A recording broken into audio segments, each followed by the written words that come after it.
The wind had been tearing through Chicago for 6 hours straight. The kind of February wind that didn't just chill, it carved. Jean Robison watched her breath fog the cracked window of her basement apartment, the glass rattling in its frame with each gust. Outside, the alley was a tunnel of gray brick and grayer sky. The snow turned to brown slush under the weight of the city. She counted the coins on her mattress for the third time. $4.63. Enough for bread. Maybe eggs if she found the discount bin at the bodega on Milwaukee. Tomorrow, Jean whispered to herself, pulling her two threadbare sweaters tighter. Heat gets turned on tomorrow. She'd been telling herself that for 5 days now. The radiator in the corner sat silent and cold, a cast-iron monument to unpaid bills. Jean grabbed the garbage bag she'd been filling, aluminum cans, glass bottles, anything with a 5-cent redemption. It wasn't much, but it was something. Pride was a luxury she'd stopped affording somewhere around her 24th birthday. She pulled on her jacket, the one with the broken zipper and the stain on the left shoulder that wouldn't come out no matter how many times she scrubbed it in the laundromat sink. The keys to the basement door were cold in her palm. The alley hit her like a slap. Wind funneled between the tenement buildings, carrying with it the smell of exhaust and rotting produce from the restaurant dumpsters. Chicago in winter had a particular quality, a mix of distant L trains rattling overhead, the occasional shout from a window, and the hollow echo of a city that had forgotten people like her existed. Jean had lived here her whole life. She knew which corners the dealers worked, which dumpsters had the best recycling, how to keep her head down and her hands in her pockets. She hefted the bag toward the recycling bins at the mouth of the alley, her boots crunching through ice that had refrozen in the shadows. As she rounded the dumpster, a sound made her freeze. Crying. Not the angry wail of a neglected child or the tantrum of a toddler. This was something else. The desperate, hiccuping sobs of an infant. 2 infants. Jean's heart clenched. She dropped the bag, cans scattering across the frozen concrete. The sound came from deeper in the alley, where the brick walls narrowed to a dead end beneath a rusted fire escape. "Hello." Her voice came out small, swallowed by the wind. "Is anyone?" The crying intensified, now clearly 2 separate voices. 2 babies. Jean's feet moved before her mind caught up. She pushed past the dumpster, her eyes fighting to adjust to the shadows where the weak afternoon light barely reached. Then she saw him, a man slumped against the brick wall, his expensive wool coat soaked through and stained dark across the shoulder. His hair, black, slicked back, was matted with something that looked like dried blood, and strapped to his chest in a carrier, barely visible beneath the open coat, were 2 small faces. Twins. Their mouths open in distress, their tiny fists clenched. "Jesus Christ," Jean breathed, dropping to her knees beside him. The cold of the concrete bit through her jeans instantly, but she didn't feel it. Her hands went to his neck, searching for a pulse. His skin was ice, but there, faint, irregular, a heartbeat. "Sir. Sir, can you hear me?" The man's eyes cracked open. Dark brown, almost black, pupils blown wide with shock or blood loss. For a moment they focused on her face, and Jean saw something flash there. Not fear for himself, but a wild animal terror for the 2 crying infants against his chest. "Potsaluista," he rasped, the word foreign and desperate. "Please. No hospital. They will." His breath hitched. "They will find." His head lolled to the side, consciousness slipping. Jean's hands were already moving to his shoulder, pressing against the wound. The fabric was stiff with frozen blood, but underneath she felt warmth, fresh bleeding. She'd worked a summer as a home health aide before the agency closed. She knew enough to recognize when someone was dying. "I need to call someone," Jean said, fumbling for her phone with shaking fingers. "You need." "Nyet." His hand shot out, surprisingly strong, gripping her wrist. His eyes locked onto hers with fierce, burning intensity. No police. They will take children. Please. Jean's mind raced. Every rational instinct screamed at her to dial 911, to flag down a car, to do the right thing. But she looked at the two babies, their faces red and wet with tears, so small and helpless, and then back at this man who was barely conscious but still held them with white-knuckled desperation. She thought of the eviction notice taped to her door. She thought of the social worker who'd told her at 16 that there was no room in the system for girls like her. She thought of every time she'd asked for help and been told there was none to give. She thought of what it meant to be invisible, to be forgotten, to freeze. Okay, Jean heard herself say. The word felt like stepping off a cliff. Okay, but I have to move you. Can you walk? He tried to nod. Failed. Jean looked at the twins, then at the man, then at the narrow basement window of her apartment 15 feet away. She'd dragged furniture heavier than him before. She'd survived worse. Hold on to them, she whispered, sliding her arm under his shoulders. Hold on to them and don't let go. The wind howled through the alley as she pulled him toward the only shelter she had left to give. Jean had underestimated everything. His weight, the distance, her own strength. Every 3 feet felt like a mile. She'd managed to get him upright for maybe 10 seconds before his legs gave out completely. Now she was half dragging, half carrying him. Her arms hooked under his shoulders while he slumped against her. The twins still strapped to his chest, creating an awkward, crying buffer between them. The carrier dug into her collarbone with each step. Come on, Jean gasped, her boots sliding on ice. Just a little further. He mumbled something in Russian, barely conscious. Dead weight with a pulse. Her basement window was so close. Just past the dumpster, 3 concrete steps down to the recessed entryway. It might as well have been across the city. Jean's muscles screamed. Her lungs burned in the frigid air. The baby's cries echoed off the brick walls, and every second felt like a countdown to discovery. A siren wailed somewhere on Ashland Avenue. Jean's blood turned to ice. She moved faster, adrenaline overriding exhaustion. Down the first step, she nearly lost her grip. Down the second. His weight shifted and she slammed against the brick wall, catching herself with her shoulder. The impact sent pain shooting down her arm, but she didn't stop. A door. She needed to reach the door. Jean wedged herself against the frame, fumbling for her keys with one hand while supporting him with the other. Her fingers were numb, shaking. The key ring slipped. She caught it. Tried again. The lock turned. She shouldered the door open and pulled him through. His expensive shoes dragging across her threshold. The moment they were inside, Jean released him. He collapsed onto her floor with a heavy thud that shook her single lamp.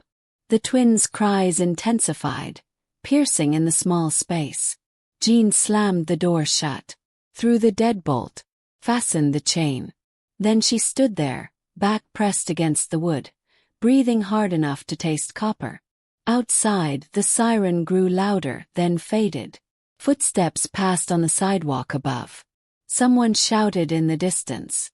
Inside her apartment, a Mafia boss lay bleeding on her floor, and 2 infants she didn't know screamed for help she didn't know how to give.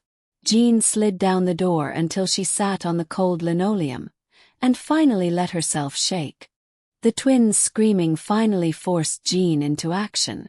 She pushed herself up from the door, her legs unsteady, and approached the man sprawled across her floor.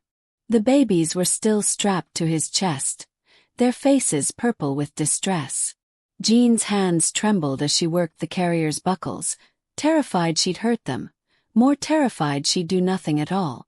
It's okay, she whispered, though she had no idea if that was true. It's okay, I've got you. The girl came free first.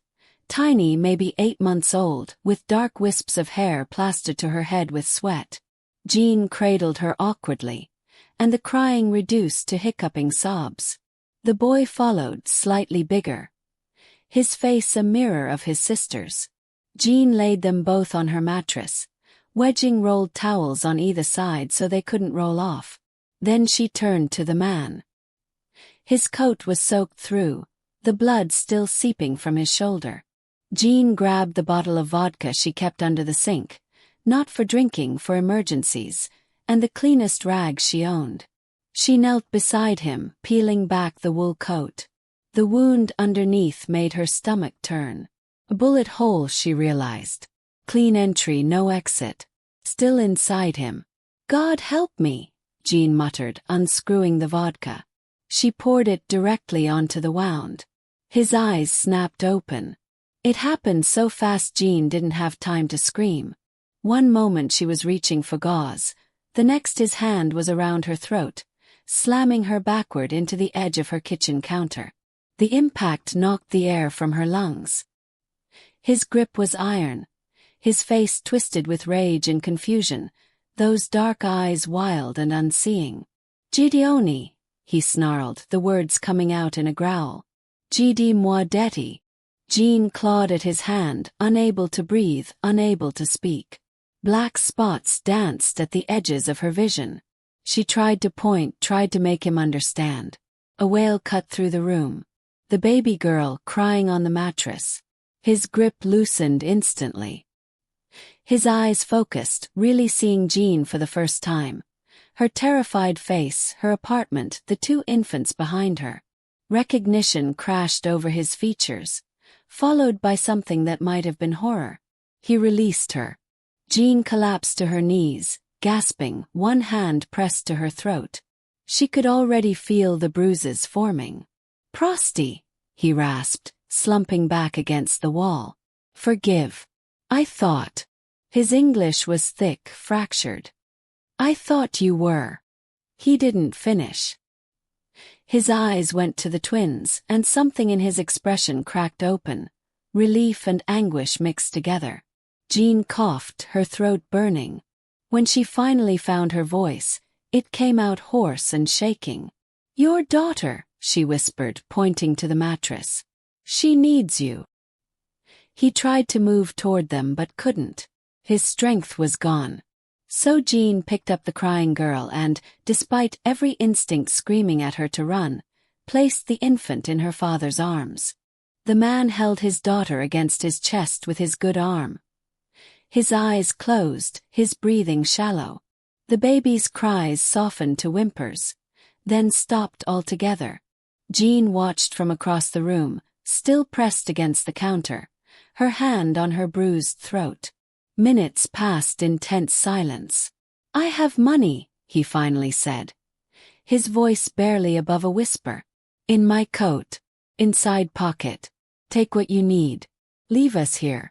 Forget you saw. Jean didn't move. You need a doctor. No doctor. His eyes opened, fixing on her with that same fierce intensity. No hospital. No police. You understand. You'll die. Perhaps. He adjusted his grip on the baby, wincing. But they will live. That is sufficient. Jean looked at the twins, one in his arms, one still on her mattress, both finally quiet. She looked at her apartment, all 200 square feet of it. At the empty cabinets and the silent radiator and the eviction notice still taped to her door. I can't take your money, she said quietly.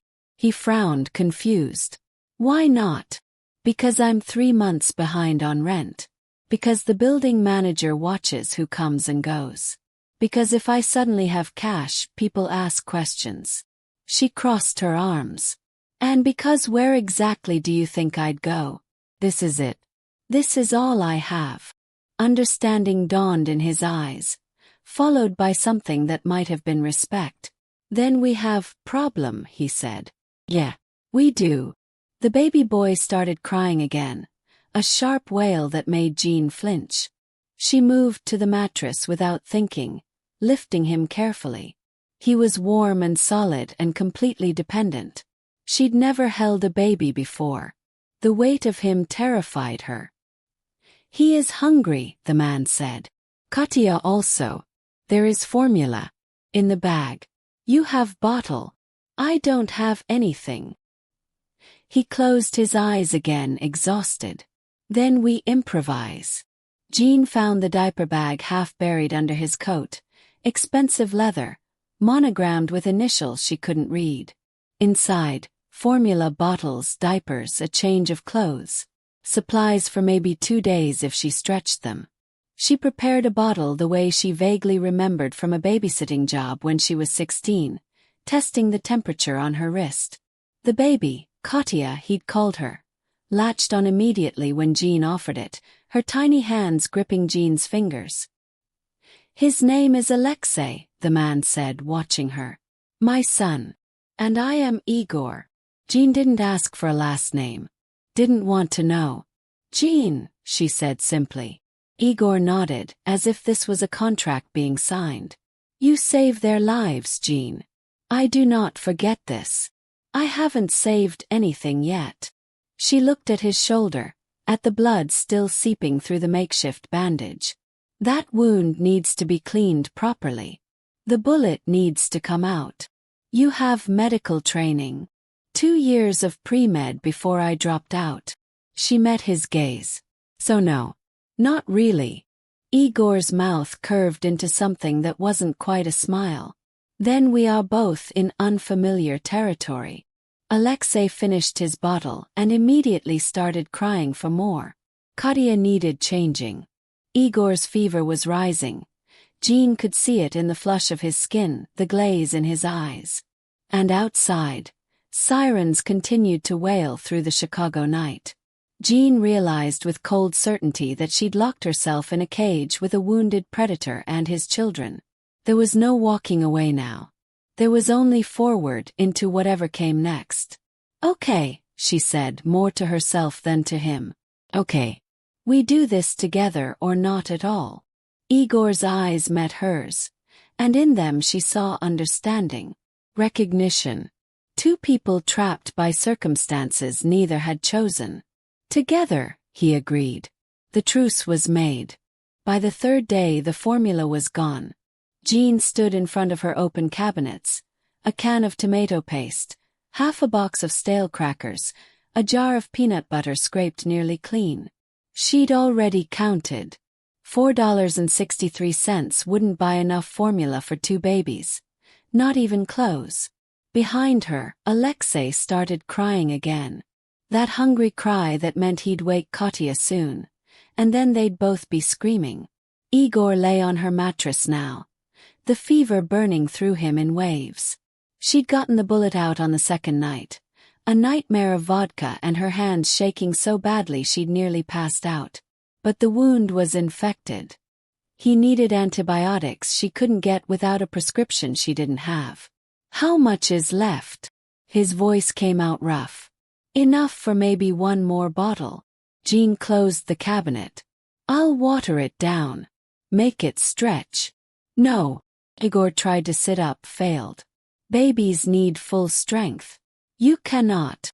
"I can and I will." She turned to face him. "You got a better idea." He stared at her for a long moment, then reached for the coat folded beside the mattress. His movements were slow, pained. "Take the money. Please. Go to store across the expressway. Different neighborhood. No one knows you there." Jean hesitated. She'd refused 3 times already. But Alexei's cries were getting weaker, not stronger. That scared her more than the screaming. "Okay," she finally said. "But you eat first." She made the crackers into a mush with water, added a spoonful of peanut butter. Looked like paste. She brought it to Igor, but he shook his head. "You eat. You are doing all the work.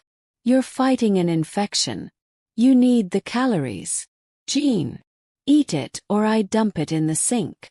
Something flickered in his eyes. Surprise, maybe, or amusement.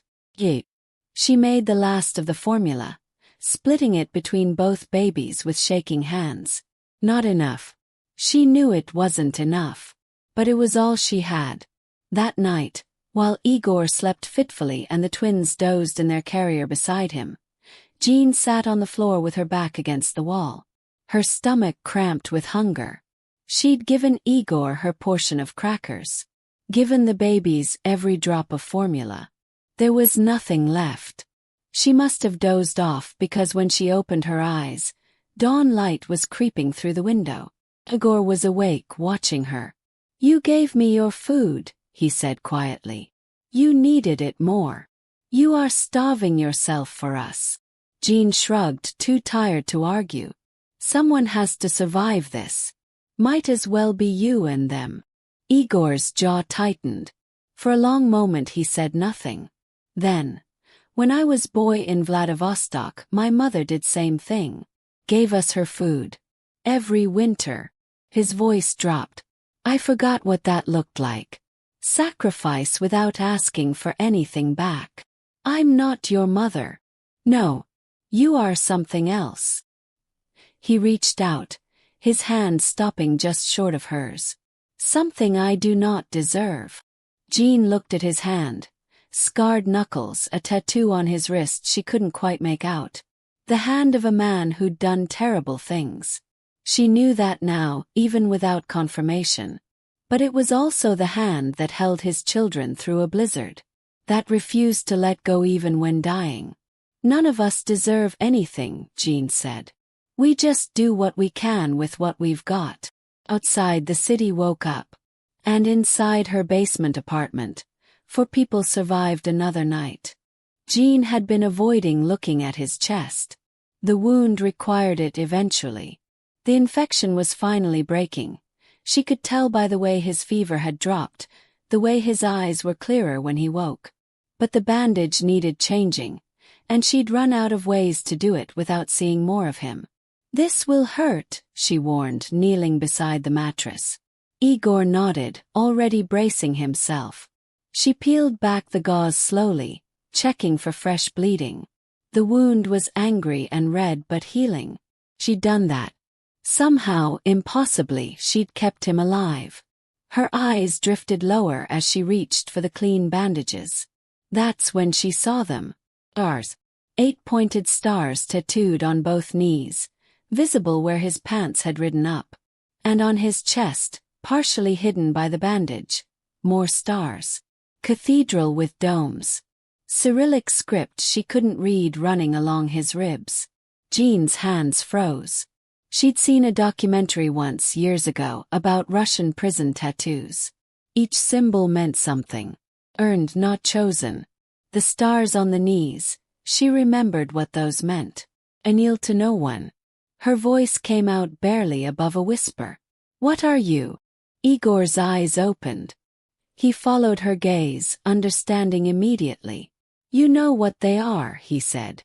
Not a question. Jean sat back on her heels, the bandage forgotten in her hands. You're not just running from someone. Her throat tightened. "What did you do?" "Many things." His voice was calm, matter of fact. "Most you do not want to know." "Try me." Igor studied her face for a long moment. Then he pushed himself up to sitting, wincing. He pulled his shirt open further, revealing the full scope of the ink. A cathedral across his chest, stars on his shoulders, a dagger through his neck. "I am Pakhon," he said. "Leader of Bratva in Chicago. Or I was, before Volkov decided he wanted throne for himself." He gestured to the wound. "This is what ambition looks like." Jean's mind reeled. Bratva. She knew that word. Russian Mafia. "You're a mob boss," she whispered. "Yes. And those men looking for you will kill me. Will kill anyone who helped me. Will take my children and—" He stopped. "You do not want to know what they will do to Alexei and Katya." Jean stood abruptly, backing away. The walls of her tiny apartment felt like they were closing in. "I can't. I didn't sign up for this. I thought you were just..." "Just what?" "Just a man." Igor's laugh was bitter. "I have not been just a man in 20 years. I should turn you in." But even as she said it, she knew she wouldn't. Couldn't. "Then do it." He met her eyes. "Call police. Tell them everything." But know that you sign death warrant for 2 babies who have done nothing wrong. Alexei chose that moment to whimper in his sleep. The sound cut through Jean's panic like a knife. How many people have you killed? She asked quietly. More than I remember. And you expect me to just… What? Keep hiding you? No. Igor shook his head. I expect nothing. You owe me nothing. But Jean… His voice dropped. They owe you nothing either. You understand. The moment Volkov finds us, your kindness means nothing. You are already dead in his eyes. The truth of it hit her like cold water. She wasn't choosing whether to help a criminal. That choice had been made 3 days ago in an alley. Now she was choosing whether to fight for her own survival. Jean looked at the twins. Eager. At the locked door separating them from a world that would kill them all. I need air, she said, heading for the window. Jean. Just give me a minute. She stood at the window, staring at the brick wall 6 feet away, and tried to remember what normal felt like. The heater coughed to life on the 5th day with a sound like metal grinding against metal, then settled into a rattling hum that was the most beautiful thing Jean had ever heard. She stood in front of it, hands outstretched, feeling warmth for the first time in weeks. Behind her, Igor lowered himself carefully back onto the mattress, a wrench still in his good hand.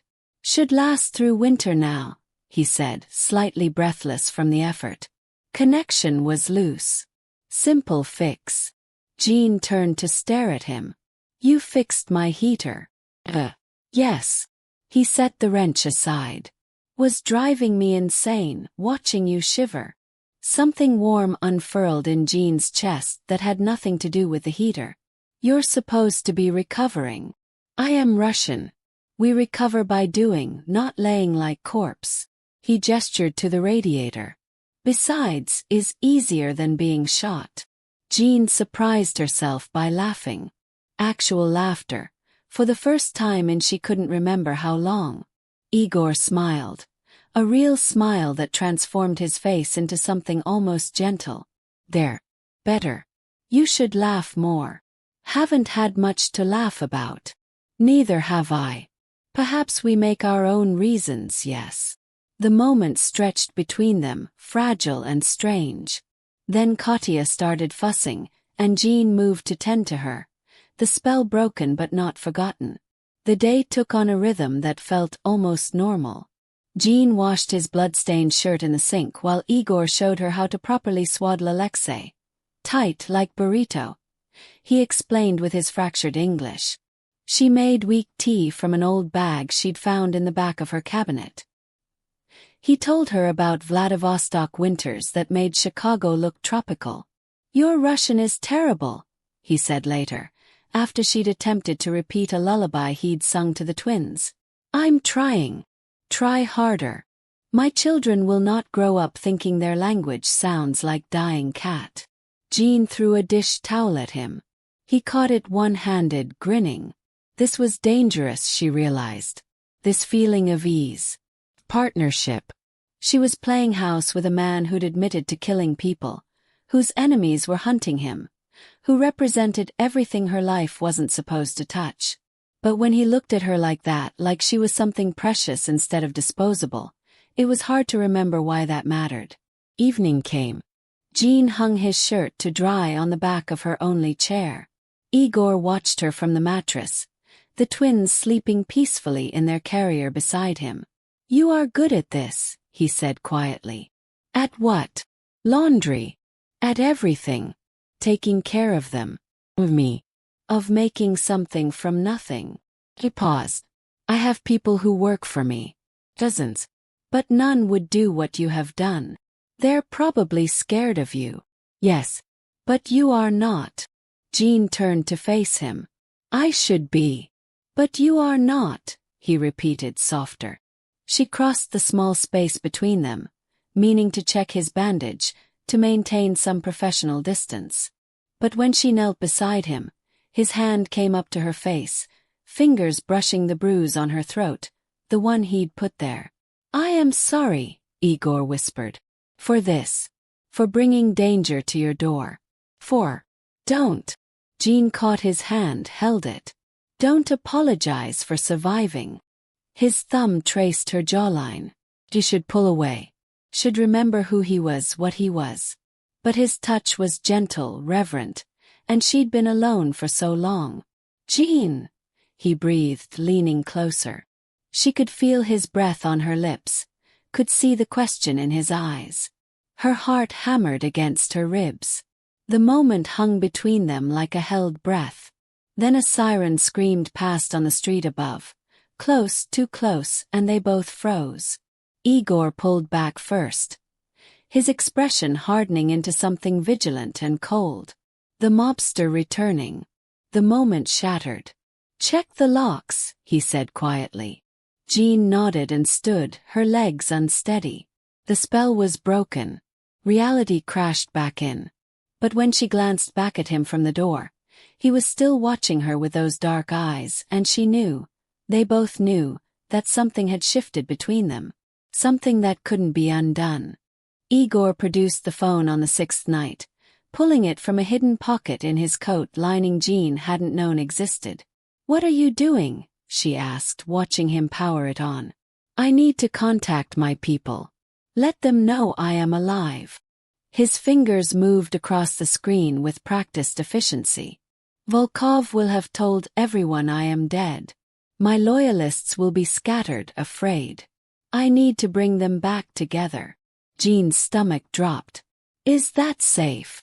No. But staying here forever is not option either. He glanced at the twins, sleeping in their carrier. They need doctor. Real food. Warm clothes. I cannot give them this from your basement. He was right. She knew he was right. But the thought of the outside world finding them made her skin crawl. Igor typed out a message in Cyrillic. His face illuminated by the pale glow of the screen. Is coded. Only my brother will understand. He will come and we will be safe. You have a brother. Had. I do not know anymore. Something painful crossed his face. I do not know who betrayed me that night. Until I am certain, I trust only Dmitri. He hit send. The message went out into the void. They waited in silence, the only sound the rattling of the heater and Jean's own heartbeat in her ears. 5 minutes passed. Then the phone buzzed. Igor's expression shifted from hope to confusion as he read the response. What? Jean moved closer. What does it say? Is not from Dmitri. His voice had gone flat, cold. Is from Volkov. Jean's blood turned to ice. How? He has my brother's phone. Which means either Dmitri is dead or... Igor's jaw clenched. Does not matter. He knows signal came from this area. How close can he track it? City block. Maybe less if he has right equipment. Igor was already moving, shoving the phone under the mattress, reaching for his coat. We need to go. Now. Go where? You can barely walk, the twins. Jean. He grabbed her hand, his grip desperate. You do not understand what is coming. Volkov will send everyone. They will go door to door. They will kill anyone who might have seen us. As if summoned by his words, a sound echoed from outside. Car doors slamming. Multiple vehicles. Igor's face went pale. Too late. They are here. Jean ran to the window, peered through the gap in the curtain. Black SUVs filled the alley entrance.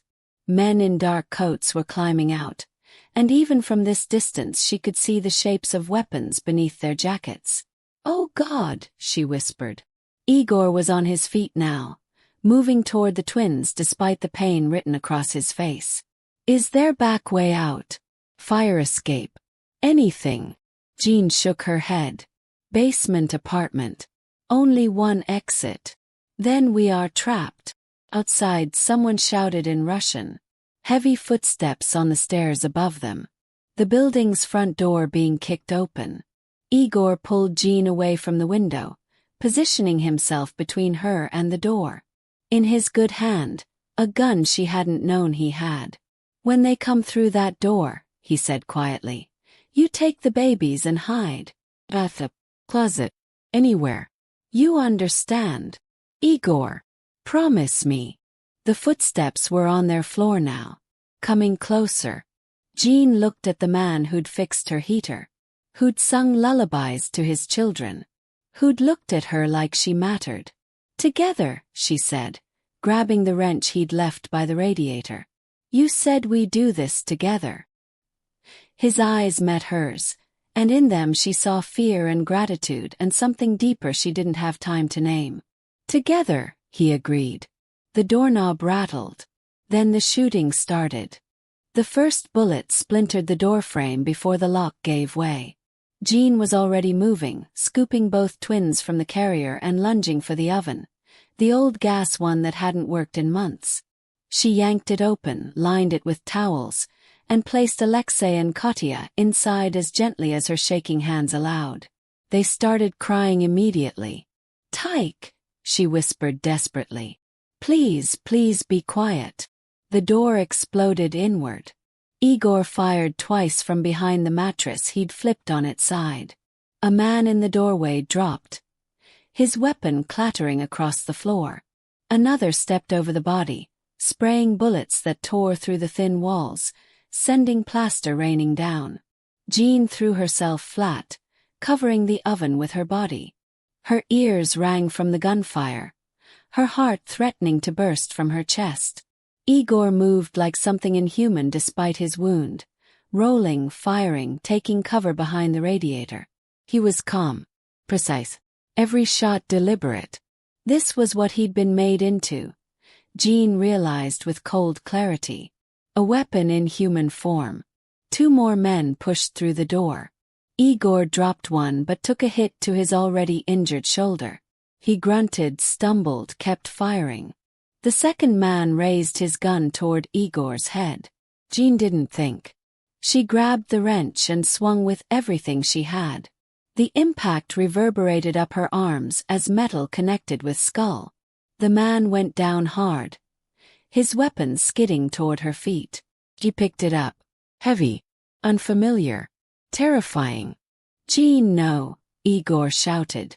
But she was already aiming at the doorway where another figure appeared. She pulled the trigger. The recoil nearly knocked her backward, but the shot went wide enough to make the man duck back into the hallway. It gave Igor time to reload, to reposition. "The babies," he called out. "Safe." More footsteps on the stairs. Shouting in Russian. They were regrouping. Igor's eyes met hers across the destroyed apartment. Blood soaked his shoulder, his face was pale, but his jaw was set with grim determination. "Under the sink," he said quickly. "Green bag. Grenade. When I say, you throw into hallway and close your eyes." Jean's hands found the bag, found the cold metal sphere inside. This was insane. She was a waitress who couldn't pay her rent, not a soldier. But the twins were crying in the oven, and men with guns wanted them dead. She pulled the pin. "Now!" Igor roared. Jean threw it blind into the hallway and slammed what remained of the door. The explosion shook the building. The silence after the explosion was worse than the gunfire. Jean's ears rang. Smoke filled the apartment, acrid and choking. She crawled to the oven, wrenching it open. The twins were screaming, the most beautiful sound she'd ever heard because it meant they were alive. She pulled them out, clutching them to her chest as footsteps thundered down the hallway. Different footsteps. More organized. Igor raised his weapon, then lowered it. "Dmitri," he breathed. A man appeared in the doorway, older than Igor, broader, with the same dark eyes. Behind him, a dozen armed men in tactical gear swept through, securing the space. The hallway beyond was carnage Jean forced herself not to look at.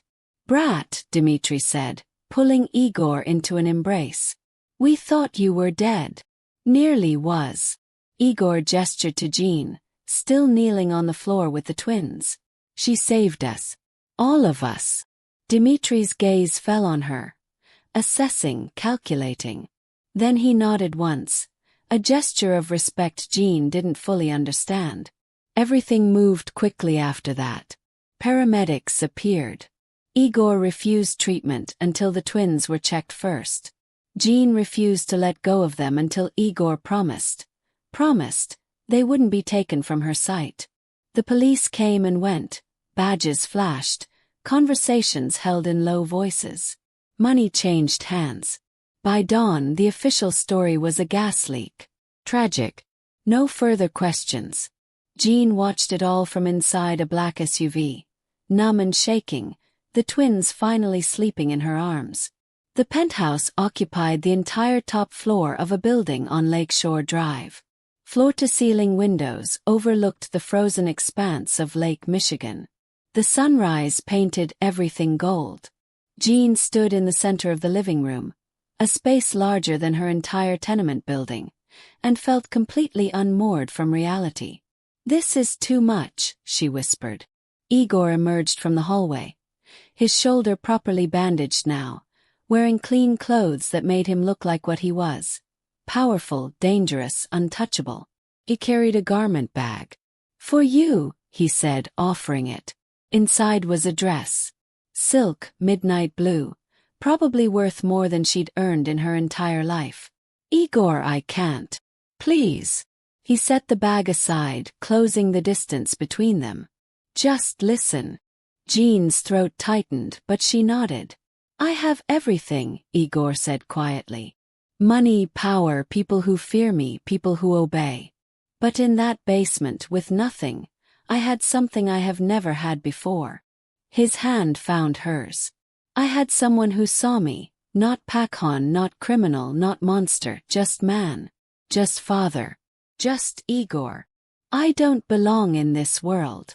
You belong wherever you choose to be." His thumb traced circles on her palm.